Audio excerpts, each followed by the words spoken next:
New York Times sports columnist William Rhoden is here in Studio 57. In this morning's paper, he writes, Goodell and his lieutenants seem to have viewed Rice's violence through the prism of corporate protectors whose first responsibility is to protect the NFL. Bill, good morning. Yeah. And I have this for both of you.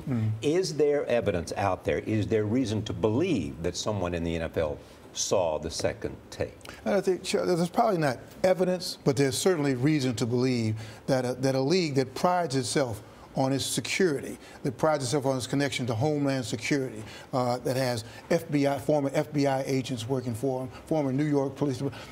You can't have it both ways. Either with all this security, either it's incompetent or it's a cover-up. You can't have it. You can't have it. So I would give Roger Goodell the benefit of the doubt, saying maybe he didn't see it, but I think that somebody in his circle, some lieutenants, saw it. It's a good question. I mean, there is no evidence to suggest that Roger Goodell saw this tape. Right. However, there are sports reporters in July who reported from their sources who described what was on the second videotape.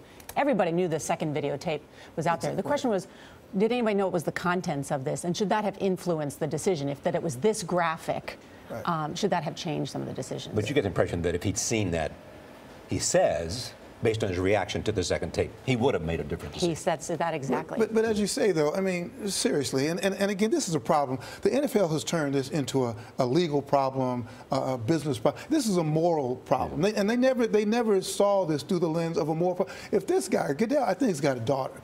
If you look at that. He's certainly got a wife. Yeah, if you look at that through the prism of a father watching his daughter getting dragged out, or a brother watching his sister getting dragged out, or a son watching his mother getting dragged out, your reaction is instantaneous. This guy is history. He's gone. He's not going to play in my league again. This is unacceptable. Ever, at the very least, because it's an emotional thing right there. They did not look at it like that. They looked at it as a protector of the corporate shields. How do we minimize this? That's why he got two. That's why he got 2 games. Let's give him 2 games.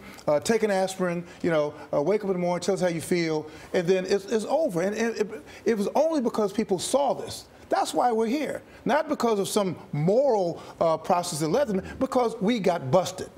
I mean, what I learned is the NFL has been working on this problem of domestic violence and sexual assault for a while. But there are some other players who were on the field who have been charged with domestic violence. And you know what I'd like to see, I think next month is Domestic Violence Month.